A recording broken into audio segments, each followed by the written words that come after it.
Hi, I'm Ann Sullivan, and I don't usually do those kinds of mistakes. I make plenty of mistakes, but the one mistake that I don't make that I just showed you is a really, really critical one, and perhaps you're making it and don't even know it.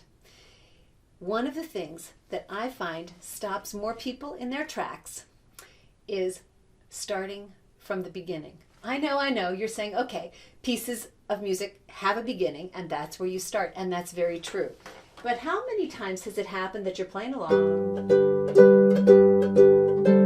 you make a mistake and you say, okay, now, let me go back to the beginning. No. So you go back to the beginning, and what you're doing is just trying to get that running start without really addressing the problem. Now in this particular instance, the problem is that I'm not placing this chord properly. That's what the chord's supposed to be. So perhaps if I take a moment and address the issue separately, I've got 2 and 3 and then this chord, and put the left hand with it. Now maybe I can go back and fit it in. What if it still doesn't work? What if I try to fit it in and it still doesn't work? Well, there are some techniques you can use to do that, and I'd like to tell you about one today. Okay, so instead of just going back to the beginning and trying to make those wrong notes fit in, what if we had a little time warp so that I could take as much time as I wanted to find the right notes and then go on. Now I'm going to continue playing because this happens again. And I don't want it to stop me in my tracks, so I'm going to slow down and go right back to.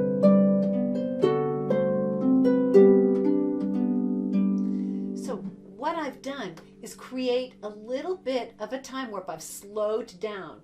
Now, this sounds like it might be a really bad idea, because after all, you don't want to slow down in performance, right? I mean, you're supposed to keep everything the right speed and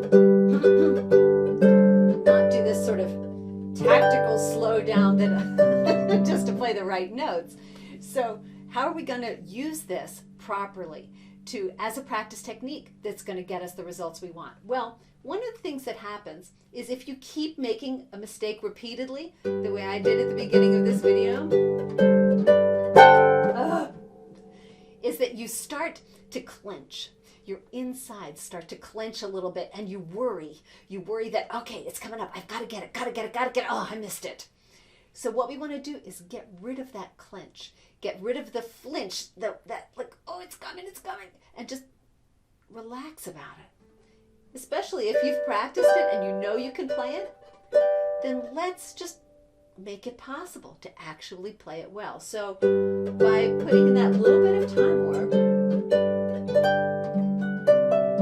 we've taken out the problem. And once we've learned to play it, even with that slight time warp in there, and once we've gotten comfortable and it's working well, we can start eliminating the time warp again because we won't need it. So this is a really valuable practice technique. It's actually one of the ones that I talk about in my Kaleidoscope practice book and in my in the Harpist playbook that goes along with that. And it's one of the things I teach in my practice for the finish course because it's such a valuable technique. But this is just one technique, right? And there are over 75 or so techniques that I describe in those books and courses. So this is just one, but I wanted to share it with you today because it's so valuable. So the next time you have a moment of stress where you know that you could play it if you had just enough time, give yourself time to do it and to play it well and get rid of that, oh no, it's coming, okay? Just take some time, put in a time warp. For a PDF describing my time warp technique and for more information about my books and courses, visit harpmastery.com/time warp. That's harpmastery.com/time warp. And thanks.